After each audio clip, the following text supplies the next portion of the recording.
grip on the same ship. So we must push one common intention. It's for a better life in the region. For we women and we children. That must be the ambition of the Caribbean and the Caribbean and the Caribbean.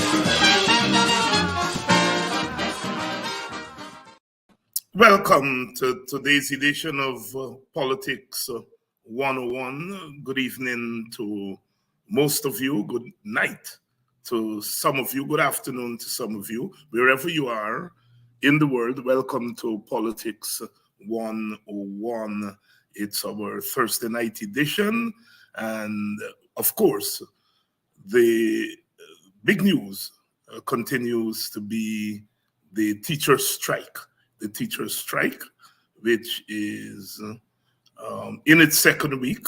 We're almost the end of the second week, and there hasn't been any shift yet.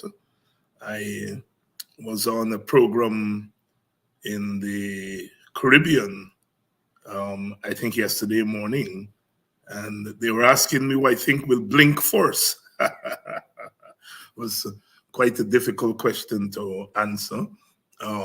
But certainly if one looks at the response of the teachers to the strike, it is evident that the teachers are in this for what we may call, well, not long haul, but certainly medium term. I think the government is not helping the situation. In fact, it's helping to mobilize the teachers. We're going to be talking about some of that this evening. My guest, of course, is Professor Clive Thomas and Professor Dennis Canterbury, both members, long-standing members of the WPA, but professionals in their own right. Professor Thomas, as you know, is well known in Guyana and outside of Guyana and for the field as an authority when it comes to developmental economics. And Dr. Canterbury has been a professor for quite a while and has written on some of these subjects. Good evening. Welcome to Politics 101. A very special good evening to the teachers. It's the focus is on the teachers, and quite rightly so, because the teachers are leading the way. You know, I continue to say that there are lots of lessons that we can learn from these actions. And I think one of the big lessons, and this is a lesson for those of us who are supporters of the opposition, who are not necessarily supporters of the government, is sometimes we try to script the struggle. We try to tell workers this is what they should do. And, you know, we all get angry and antsy. Why are Guyanese people taking this? And the resistance should be this and that and so on, you know? And, you know, we've taken the position that resistance is a continuous thing. You know, there are instances of overt resistance, as we are seeing now on the streets. But there are also instances of covert resistance, you know, people carrying out their day-to-day tasks, but doing it in such a way that they hold their integrity and they survive. They survive the onslaught, and that in itself, survival is in itself a form of resistance and protest. And sometimes I know, we political activists and some political leaders, we make that mistake sometimes, in that we think we can order the struggle, we can script the struggle. And as I have said, if you were to have asked us 3 weeks ago, would 85% of workers, 85% of teachers be on strike? Most of us would have said no. Although that's what we want, we would have said no. Because, you know, we can't script the struggle. consciousness is very important. And I think as political people, we have to continue to work on that front. Sometimes that's the only front we have at our disposal. There was a time when we had options, in struggle. Many people go back to the 1960s and 70s, the period of mass upheaval, 1970s, the decade of revolution, political activists going into the hills and all that kind of forms of protest, forms of resistance, forms of action. And there was some dividends that we got from those kinds of actions, but time moves on and circumstances change. And as political people, we have to work with what we have. We have to work with what we have. And we in the Working People's Alliance are very clear about that. We are very, very clear about that. Many people try to tell us we should go back and do what we did in the 70s and the 80s and so on. We read the situation right then, we think, and we did what was appropriate and what was necessary. We made errors of judgment, of course, but there were times when we got it right. But we are far gone from the circumstances of the 1970s and 1960s and 1980s. Now, principles remain the same. We have dubbed the struggle of the teachers as a struggle for bread and justice.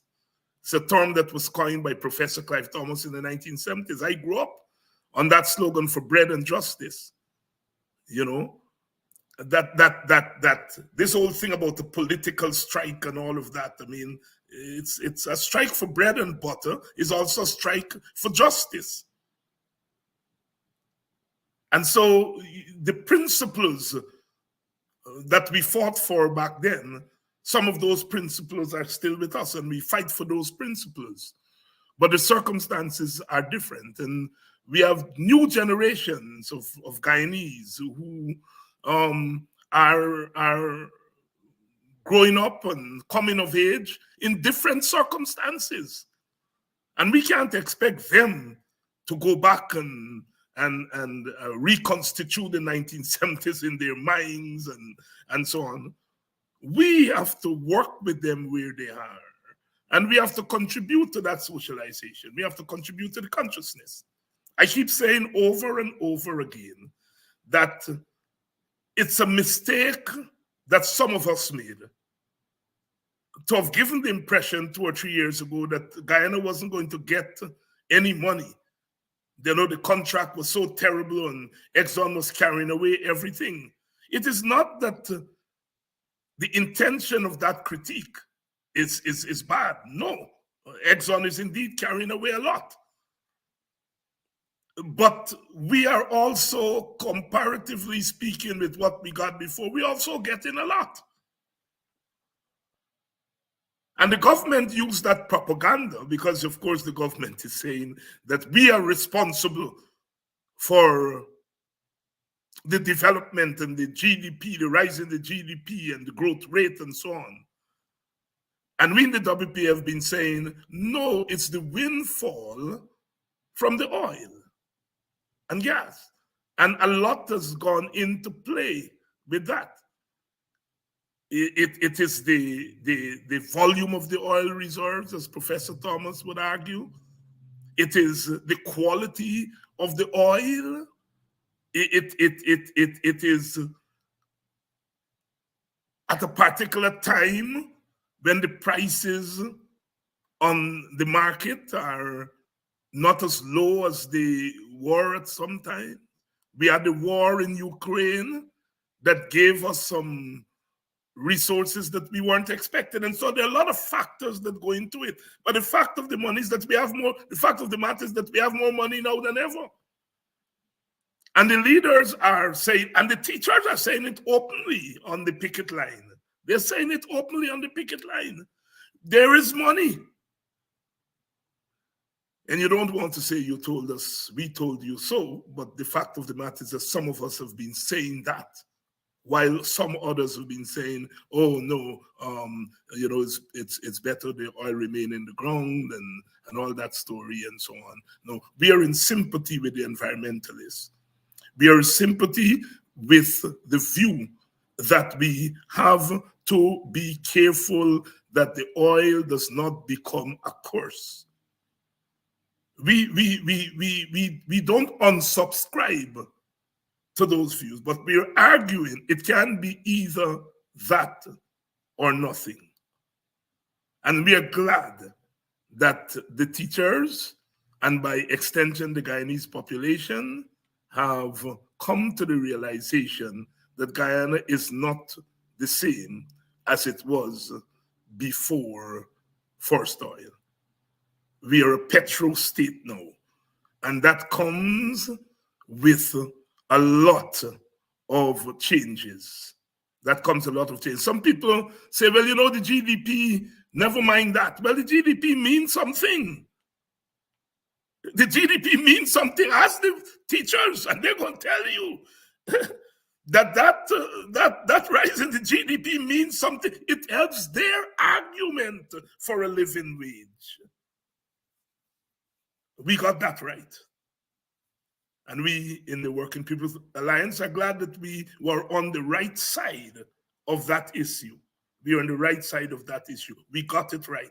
The workers now have something else to make their case, And so we just wanted to highlight that as we continue to cover the teachers' strike. As we are saying, we in the WP are saying, the objective is not to strike. The objective is to have an improvement in wages and salary. The objective is to get the government employer to sit down and to bargain with the workers. It is not that everything the workers ask for they will get. Not everything the government says they can offer that will go through. That is why you have collective bargaining. That is why you have trade unions. And there's a resurgence of trade unionism in the world, in the big capitalist country, the United States, where we, you go back to the 1980s when they dismiss a lot of, I remember those people who were manning airplanes. The technical term for them escapes me now. Reagan did that, and the whole anti-union activity in America. So we go from Reagan 40 odd years ago, knocking off the air, the people who conduct the air thing. You all know what I'm talking about. Knocking them off to 2023, where the US president goes into the picket line with workers and the unions in America winning benefits for their workers.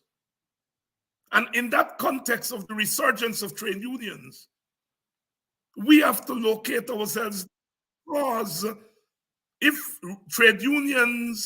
there is a resurgence in trade unions, it means there's a resurgence of the issues that gave rise to trade unions in the first place. I tell my students all the time when we do the history of workers' struggle in the United States, is that the rise of the trade unions came with the Industrial Revolution in America. Prior to that, was slavery and, slave labor and so on. There was no need for trade unions then. But as they're making the transition from a slave society or an economy based on slave labor to an economy based on wage labor, we see the rise of trade unions. So trade unions didn't drop out of thin air. And of course, we have seen the ebb and flow. There are times when, the emphasis on trade unions declined. And some people have read the eulogy for trade unions. But today in Guyana, we are seeing the relevance of industrial action as a means of securing a living wage. And our government has exposed itself in the worst way. In the worst way. The people in the Caribbean are asking me, because they have a difficulty understanding it. How can Guyana, which has so much money, and they're hearing the president going and giving out handouts, why is the government so resistant to giving teachers? And what we have to get into the sociology of race and politics to get them to understand that the government is acting in a political way. It's not for the government. This is not about wages and salary. It is their own political survival that is guiding their action. So there is a lot that is going into the strike here. Welcome to Politics 101. I love the fact that you all are here and ready to go. Our numbers since the start of the strike has really gone through the roof, as you would say. Our numbers have been great, and I'm so thankful to all of you for coming out and to hear what we have to say and to hear our perspective. There are a number of programs and there are a number of perspectives, and that is good. That is very good. That is what social media has helped to do, is that it has given us a diverse platform of where we get our views. And we here on Politics 101, we in the WPA, we bring to bear our own perspective. We don't always give it a partisan label, but you all know the story. You all know. There's a time when we do party campaigning, and there's a time when we deal with ideas. And those ideas arise from our own experience as professionals and as a party that is grounded in 50 years of history of our country. And so here we are. Anyhow, enough from me. Let's bring in our guests, Professor Clive Thomas and Professor Dennis Canterbury. Gentlemen, good evening. Good evening, David. Good evening. And sorry for taking up some of your time. No. But I should give some context for our discussion tonight. Yeah. Siwa, is there anything there in my comments that, and the same thing for you, Dennis, anything in my comments that you would like to expand on as we begin our program tonight? Well, first of all, let me congratulate you on what you said. You know, it's pretty comprehensive. Secondly, I would emphasize that one dimension of this issue has been the focus on the distribution of income, the sharing of the wealth. You spoke a lot about recognizing the accumulation of value and the creation of wealth that we're getting with the finding of the oil. But what is also coming into focus is that the distributional problems within the country, who gets what and the shares of whom and whom, are equally important.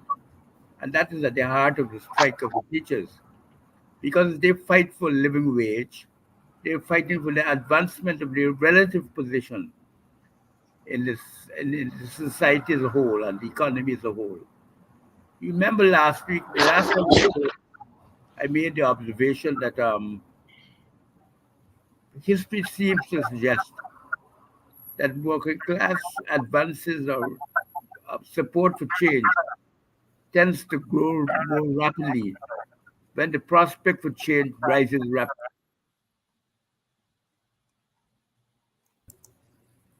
Has created a vision for people which has been confirmed by the budget, the last budget, where the government tried to be opportunistic and claim that it had $1 trillion budget, that there is indeed what we have been arguing, a large sum of money coming from the windfall oil, and that we have to fight over for shares in it. So this, I think, is an added dimension to what you was intending to say, and which was implicit to what you argued. But I would just want to tease that out a little bit more. That would be the only contribution I'd like to make.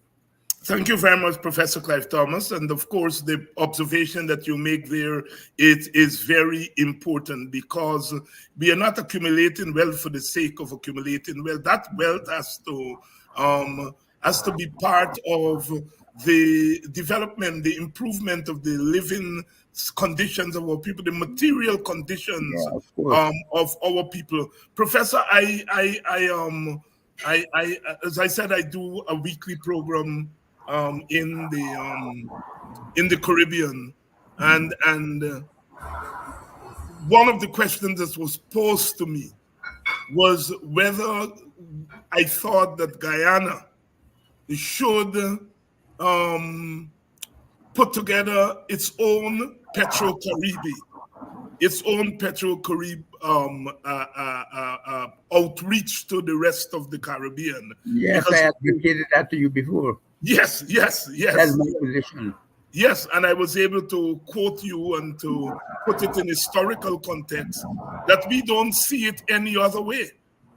We don't see it any other way. And I will go forward and say, even for this specific matter that we're discussing now, the strike, I think one of the first things that the teachers needed to do, and which they can still do, is to regionalize it and embarrass the authorities that are there fighting to get a hearing from. I mean, I can remember when I was head of the University Union, we brought Prime Minister Basdio Pandey here before he died. So we sought every opportunity, Commission from Barbados, we sought every opportunity to regionalize the struggle, because we knew that the government was a poser government in terms of the rest of the region. So if you want to stand up and make them aware of what they're doing, I think the way to go is to regionalize a lot of the struggle. Don't allow them to go to the rest of the region and just boast about the money. Let them have to contend with the challenges to how they're treating their people. I've never heard a more abusive and a set of abrasive remarks made against unions than I've lived to see being made today against the GTU by officials in the government. It is absolutely appalling. I mean, they speak to them worse than children. It reminds me of the plantation, what it must have been. As if the people have no right to have an opinion to be different from you. And we got to sort of put a stop to that sort of abuse. It is not Guyanese, and we should not allow it to become normalized. The hectoring, patronizing, abusive, all the time, personal, vindictive remarks about people is part of the way in which they're dealing with the teachers' union. And degrading the struggle is really uncouth. And we can't allow it to continue either. Thank you very much, Professor Clive Thomas, for that angle, the regionalization of the struggle. Coretta MacDonald, the General Secretary of the Union, was here a couple of nights ago, and she said that they have gotten a public statement from the Caribbean Union of Teachers, but they've also gotten statements of support from affiliates. The Belize Teachers Union, for one, has expressed support, and they are reaching out to their colleagues in the Caribbean. And I can tell you, as someone who is on that Caribbean circuit, it is a big issue. It is a big issue in the news, in the region at this time. But of course, more can be done and should be done in that regard. Let me bring in Dr. Dennis Canterbury. Dr. Canterbury, good evening to you. And in my introduction and Professor Thomas's response, is there anything there that you would like to expand on or to reiterate? Yes, thank you, David, for your for the summary you gave, and CY for his intervention with respect to regionalization. I was thinking about 3 points that I thought about when you were giving your opening remarks, David. One is about the whole notion of oil not becoming a curse, and with respect to the environment.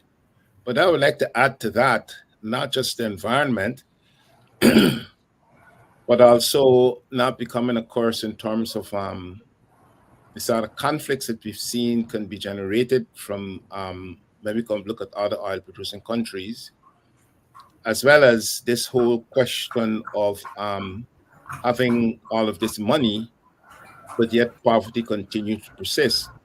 The persistence of poverty and degradation in the midst of all of this money. And here the teachers, their call for and cry for a living wage is fits into this sort of idea, because you can have the money, but yet the curse could be the money isn't reaching down to the people at the bottom, and this gives more reason for implementing something like a universal basic income. Another thing I was thinking about as you were talking is this whole question of and CY touched on it to some extent as well, is this question of the pendulum swinging back towards workers, because we know what happened in the 70s. We know what happened with the arrival of in Guyana of the ERP, when people couldn't afford to pay to go to work, with the structural adjustment programs that were in place right across the region, and the position that unions had to take. Unions had to become more or less collaborators with structural adjustment. They call them stakeholders. But now we've noticing that that model has been on the decline, and that the unions are being freed again, even as you refer to here in the United States, to mobilize, organize, and to get people and to represent the workers' interests rather than represent the interests of the capital. And the third thing I was thinking about as well is this notion of if the GDP is up, then why can't all Guyana be up? If you have such a big GDP, then we should be able to pay the teachers, and not only the teachers, but you're supposed to be able to pay the universal basic income.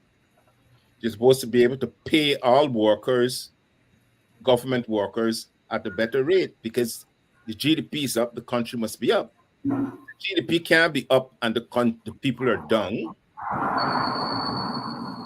such that the teachers have to come out on the streets to strike, and more people might very well come out to strike because you have all this money. So what are you doing with this money? And when you listen to the political people talking on these issues, they're only giving, as CY was saying earlier, they're only insulting the workers, in this case, the teachers. They're making claims that would give you the impression that the teachers don't have any skills. I was surprised to hear the VP saying that, well, if you want to have more money, you should increase your skills. These are teachers, people who went to college, are trained teachers, and you're telling them the reason why their income is so low is because they don't have enough skills. I really don't understand that. Yes. And good evening to you if you're just joining the program. And all three of us here are teachers. Professor Clive Thomas has spent his entire professional life in the teaching profession. So has Dr. Canterbury and myself, we are all teachers in a professional sense. Professor Clive Thomas, I would like you to speak about the teachers' strike against the background of a principle that you advanced in the 1970s, and that is bread and justice. I took the liberty of attaching that that principle, and I'm saying principle because I don't want it to be a slogan, to attach it to our reading of what the workers, what the teachers, and by extension, public servants and other workers are really asking for, bread and justice. Please, if you will, put this teacher strike within the context of that bread and justice principle that you advance in the 1970s? I would say, David, that everything that we've said so far underscored the linkage between the fight for better wages and conditions and the fight for a more just society. There can be no separation between the two. They're trying to improve their material conditions of life, but they're also trying to improve their status, their rights, their ability to have cultural expressions, their desires, their hopes, their dreams, and a just and system that allows them to transform themselves and to become better human beings as well as better citizens in Guyana. So there's no separation as far as I'm concerned. The fight for bread is really a fight for equality because much of the inequality that exists in the society is what generates the disparities that we find. So that's where the principle comes from. Professor Clive Thomas, they weighing in on bread and justice. Of course, those of us who have been activists for a while, and my two brothers, comrades here, have been in the trenches long before me. But we grew up at a time when workers would call strikes, and the unions would then have to endorse the strike. I think they call them wildcat strikes and so on. Yeah. Linden was very famous for that going back to the 1960s, and we saw that tendency right up until the 1980s with the food strikes of that period. It was interesting, gentlemen, that General Secretary MacDonald on this program said that the decision to go to strike was a mandate given to them by the workers who threatened them that if they did not take industrial action, they would throw them out of the executive. In some regards, this strike is driven by the workers themselves, which put to lie this whole thing that there is some agenda on the part of the union leaders to bring the government down. Dennis, your comments on that, and then Yeah, but that is only so true when the workers are feeling the squeeze.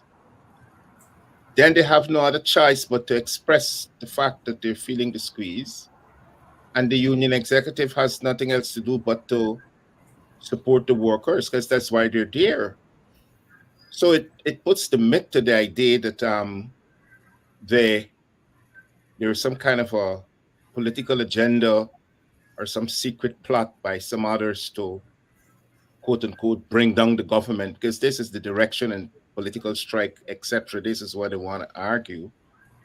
But they fail to realize that the workers, where you feel the squeeze, you feel the pinch. You go to the store, you go to the market, and you can't buy enough food for your children. When you go to the market and you can't bring home nutritional food for your children, then the workers would say, we can't work anymore. They call a strike. And you, the union, you have to support them because that's why they're paying their dues for you to represent them. Some people may even be critical of the union for not coming out in front to call the strike. But if the workers push you to say that you have to stay, we're going to stay out of the streets, we're going to, until we get some kind of resolution to this issue, then you have no other choice. But of course, you have to be wise and give wise leadership to these movements and not just allow them to sort of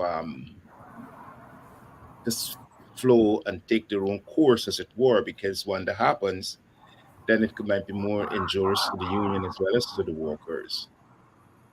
Dr. Dennis Canterbury, member of the WPA, weighing in here on the news that it was the teachers and it is the teachers. I think she revealed, Miss McDonald, that the suggestion was put to the teachers to get off the streets and carry on the strikes in their homes, but the teachers opted to remain on the street. Professor Clive Thomas put that in perspective for us, because you are a big proponent of the idea that human beings respond to their circumstances, and that as activists, we cannot direct the struggle. We engage in discussions and discourses of ideas, and allow those ideas to filter down in the ranks of the people in the form of consciousness. How do you see this development in 2023 of workers pushing their unions to take industrial action? Well, that's a dialectic that has happened on many occasions in many countries. It's nothing new. To a large extent, it depends on the responsiveness of the union leadership, because they don't want to get into, or should not want to get into an antagonistic relation with their own members.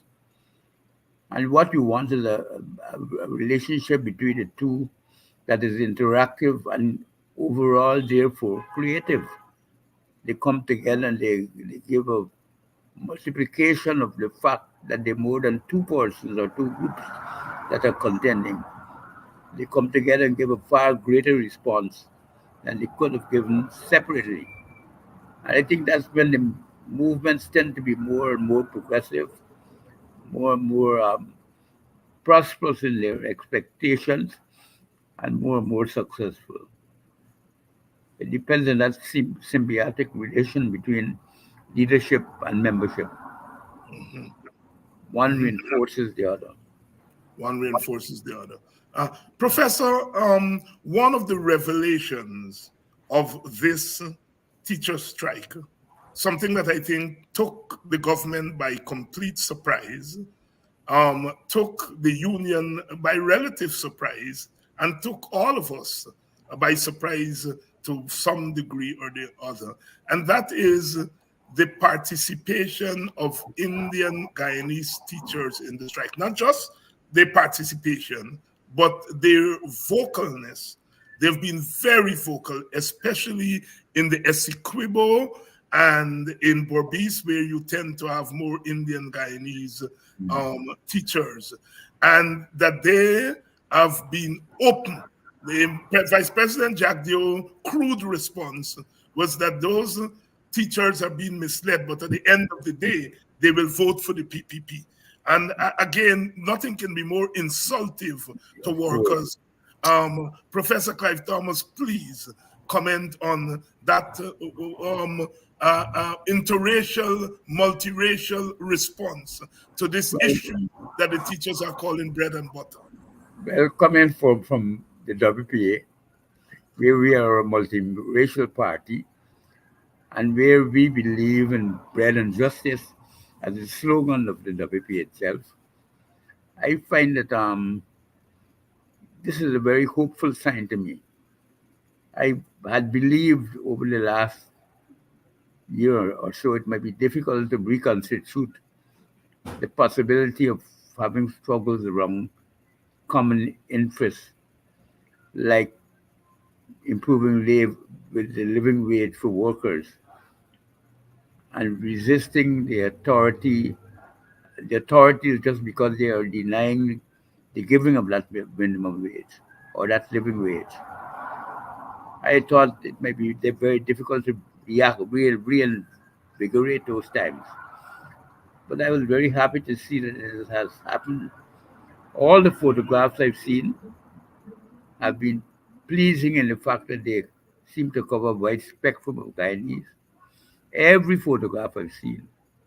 And it's striking that it has been happening to my mind, and as I said, in every photograph I've seen, which means it's pretty widespread across the country.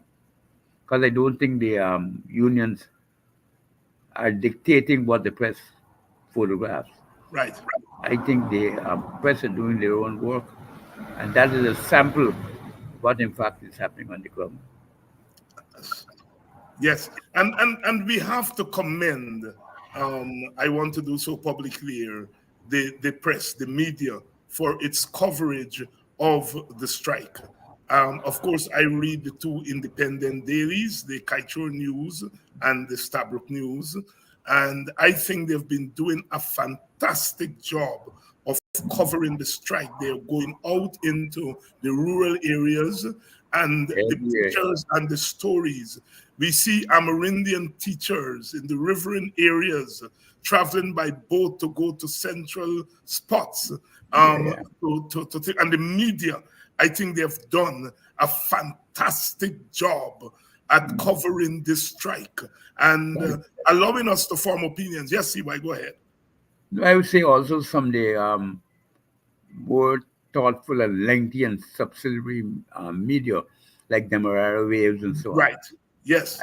I have been reading their coverage, and that's pretty balanced and I think very insightful.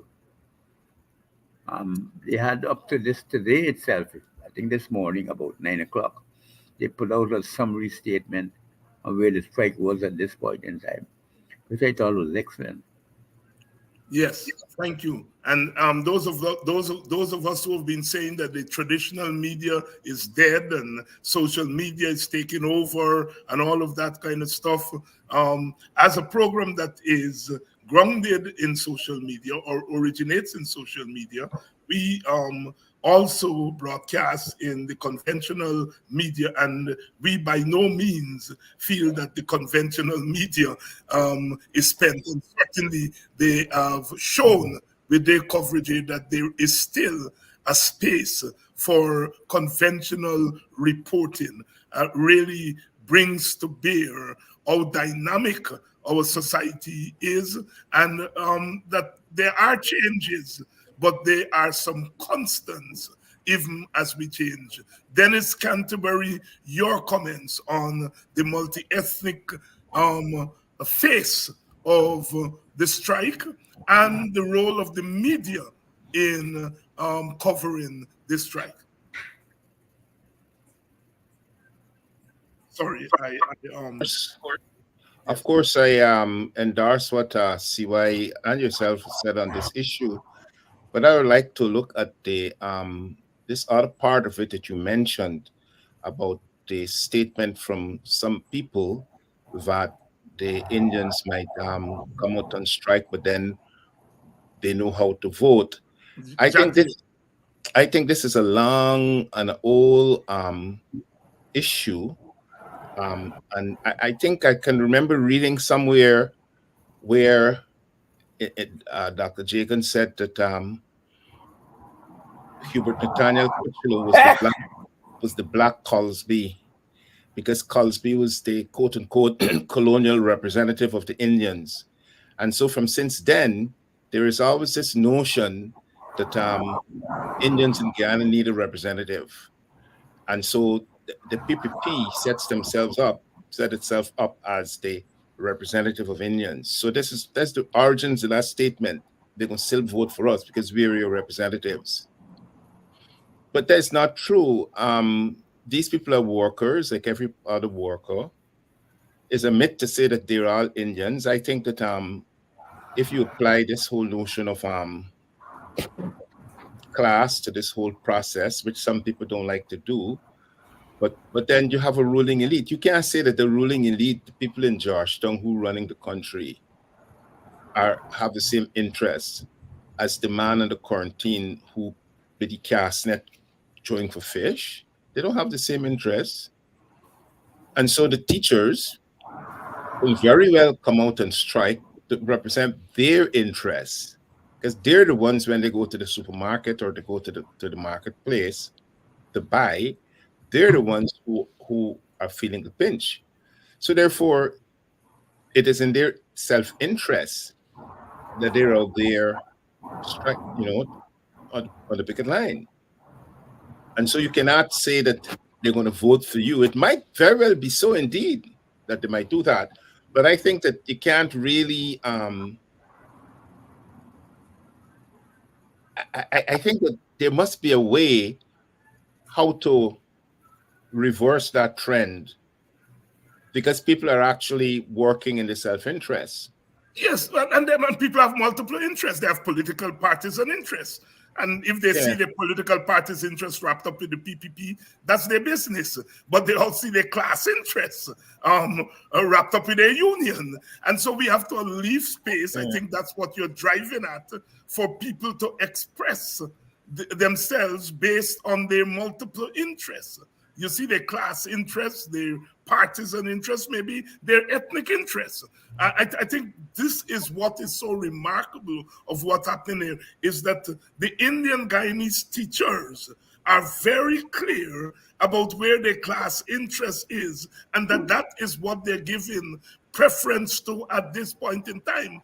Come 2025, when it's time to go to the ballot, they may make another decision. But right now, I think this is the dialectic that Clive Thomas just talked about, that there are multiple interests. Yes. Yeah, but you see, I was thinking more about, as well, in addition to what you said, I was thinking about how to break this notion that they need representatives. You need a quote unquote Indian representative, somebody to represent the interests of Indians. Well, the Indian people will make that decision. I mean, they're fully capable of making a decision who they want to represent them at the industrial level, who they want to represent them at the partisan political level, who they want to represent them at the religious level. You know, we have multiple interests, as you have been saying. The role of the media in the struggle here, coverage. Are you satisfied? Adequate coverage. Yes, I've been looking at the same the images that they put up with the strike in the Standard News, as well as the Kaichor News, and they seem to be fairly representative. So I haven't been able to look at the Demerara waves, you know. Dennis used to send me those things, but I don't get them now. I don't know why. You'll have to talk to him about putting you back on the mailing list. Yeah, right.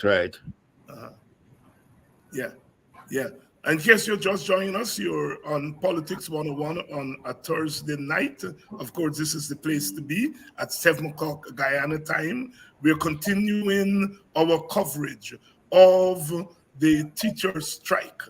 It's an impasse. It's an impasse. The government has reacted. As I said on a program earlier this week, the teachers are fighting for something.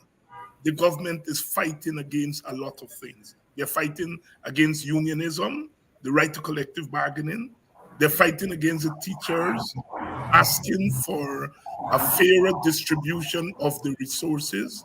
They're fighting against the teachers' call for a livable wage as determined by their own needs,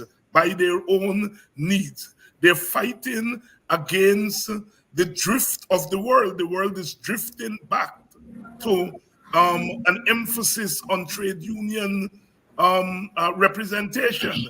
The PPP is fighting against that type. So they're fighting against things when the workers are fighting for things. Look at what they've done.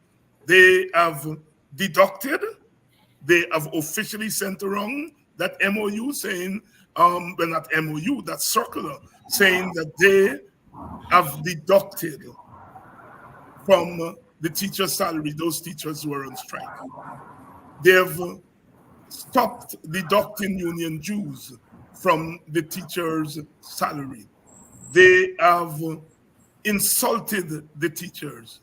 The president said words to the effect that the teachers should have a conscience, meaning that they're being unconscionable. The attack on the teachers is so rampant that one wonders whether it is our Guyana that we are looking at. The teachers have indicated that they are going to go to the court. They're going to widen the struggle, and they're going to take the government to court.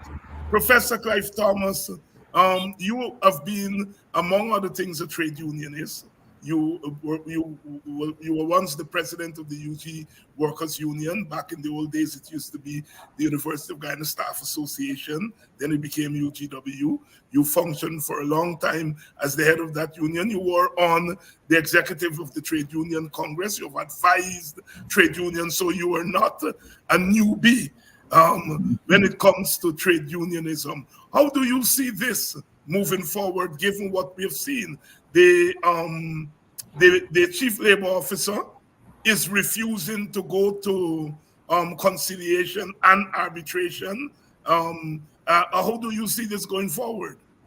I think, regrettably, the government seems to be wanting to dig in its heels and to fight to ensure it comes out a victor. And what they're trying to do is to make it a battle of attrition, where they figure they have the upper hand because they have the money and the teachers don't. So that's where I fear that they're likely to go. I thought more professional attitudes might have won out, and that a stage for a professional discussion over the payment of wages in the context of a petro state with a budget of that size and how it looks to the rest of the world, fighting as to whether you give $6,500 out of 1 point something trillion dollars to a teacher sounds as if it's a type of image you want to have around the world. I feel that they have given up on that type of argument, and they're more concerned with defeating politically what they see as an effort to embarrass them. I think some of it comes out of the fact that they're totally surprised at what we've been talking about at the end of the program here. The turnout, they're shocked.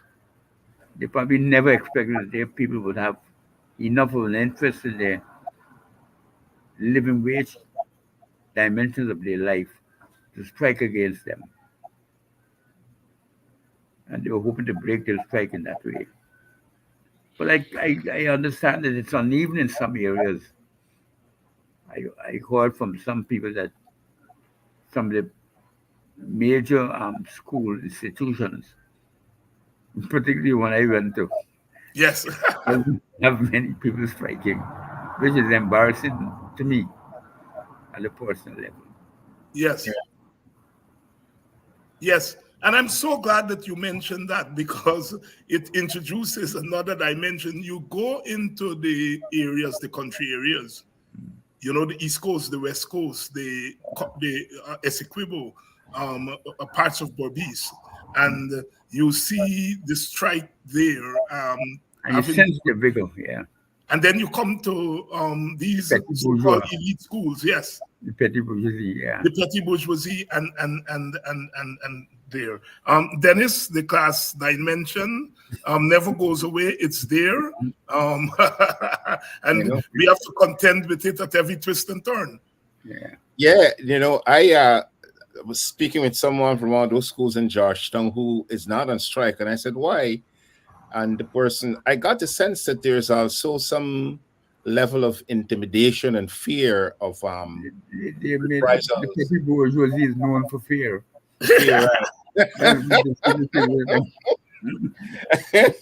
Indeed, there is just that level that is playing out to some extent.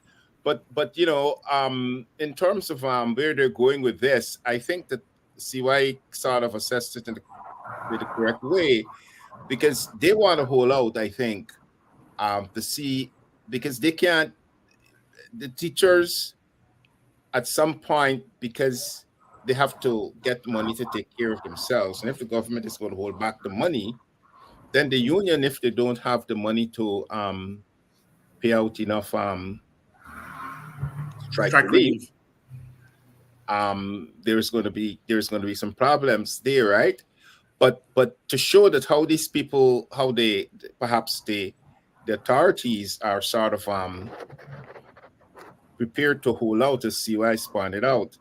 They believe, well, I don't know if they believe, but at least they said, this is the vice president,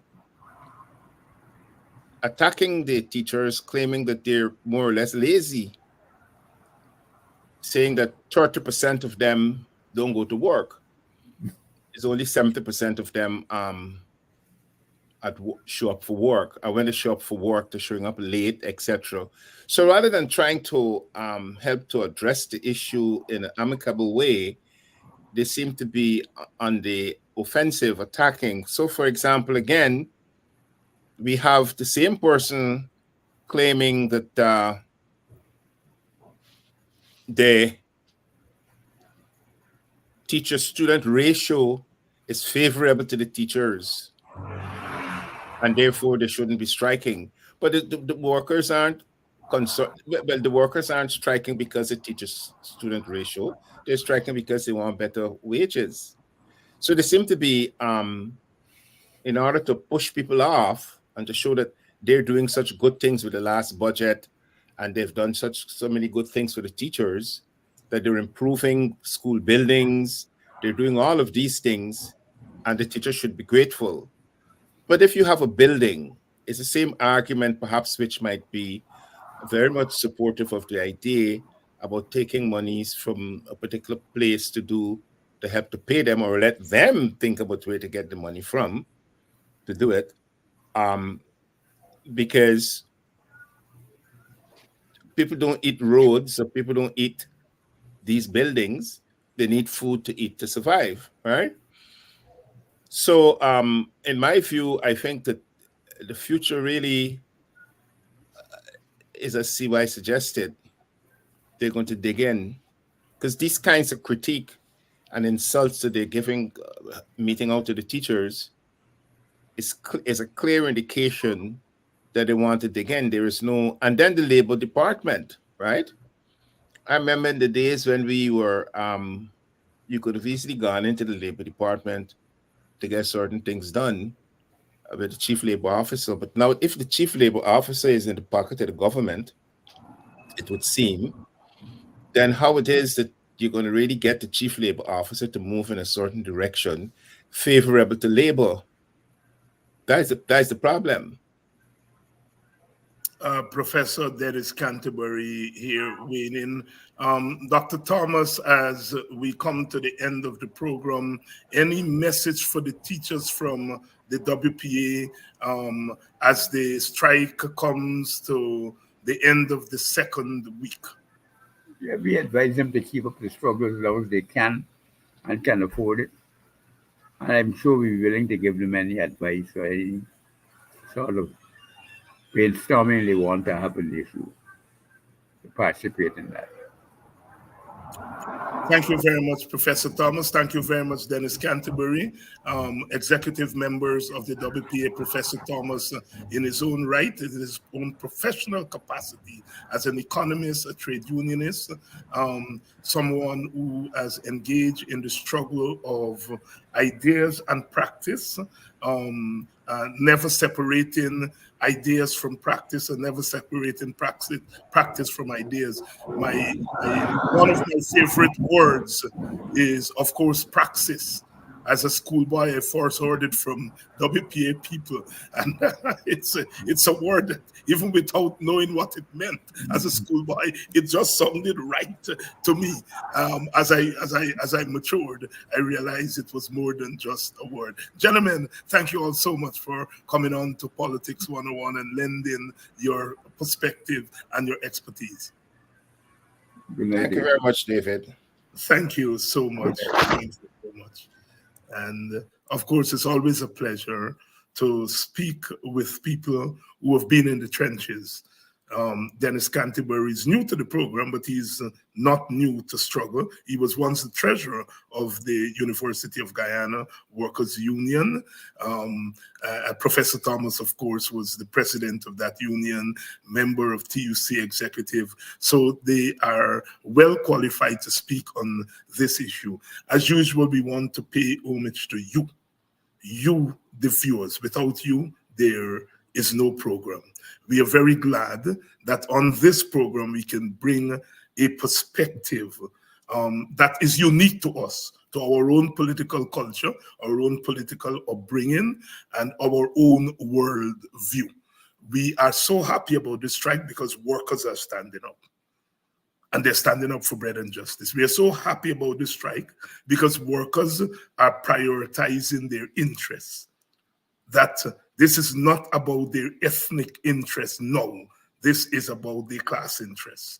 This is about their class interests. And we always believe that if you allow human beings to express themselves and determine for themselves what their interests are, that they are rational people, and they would be able to make it. And I think the big news, the big surprise in this strike is, of course, the level of turnout, level of support for the strike, but also the strike resembles Guyana.